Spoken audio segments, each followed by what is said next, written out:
नमस्कार जय जगन्नाथ।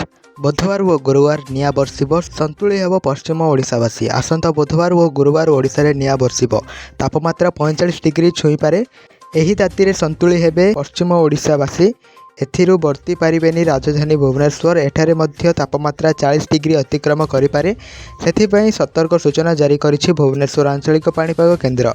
भुवनेश्वर आंचलिक पाणीपाग केन्द्र जारी करिथिबा बुलेटिन अनुसार सोमवार टिटिलागढ़ और झारसुगुड़ार तापमात्रा 44 डिग्री रही पारे। ठीक सेहीपरि बलांगीर, भवानीपाटना, नुआपड़ा, देवगढ़ तापमात्रा 43 डिग्री, अनुगुल, सुंदरगढ़, राउरकेला तापमात्रा 42 डिग्री, केन्दुझर, बौद्ध, बरगढ़, मालकानगिरी तापमात्रा 41 डिग्री हो पारे। हेले कोस्टाल व उत्तर ओडिशा रे तापमात्रा 40 डिग्री रु कम रहिबो बोली पाणीपाग विभाग पक्षरु सूचना दिया जायछि।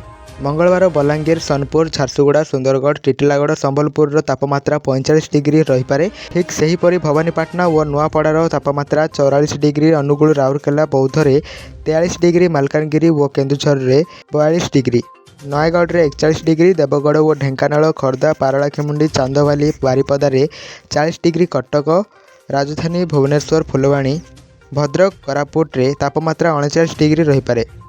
केन्द्रापड़ा, रायगढ़, जाजपुर तापमात्रा 38 डिग्री, बालेश्वर, जगतसिंहपुर रे तापमात्रा 37 डिग्री, पुरी रे 36 डिग्री, पारादीप, चांदीपुर, गोपालपुर रे तापमात्रा 35 डिग्री हेबार संभावना रही। एपटे आज पश्चिम ओडिशा रे निया बर्षिब। झारसुगुड़ा पलटिछि उत्तप्त सहर।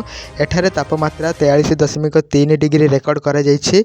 सेहीपरि टिटिलागढ़ रे 43 डिग्री, सोनपुर रे 42.3 डिग्री, संबलपुर व भवानीपाटना रे 42 डिग्री एवं स्टील सिटी राउरकेला, बलांगीर व सुंदरगढ़ तापमात्रा 41 डिग्री रही।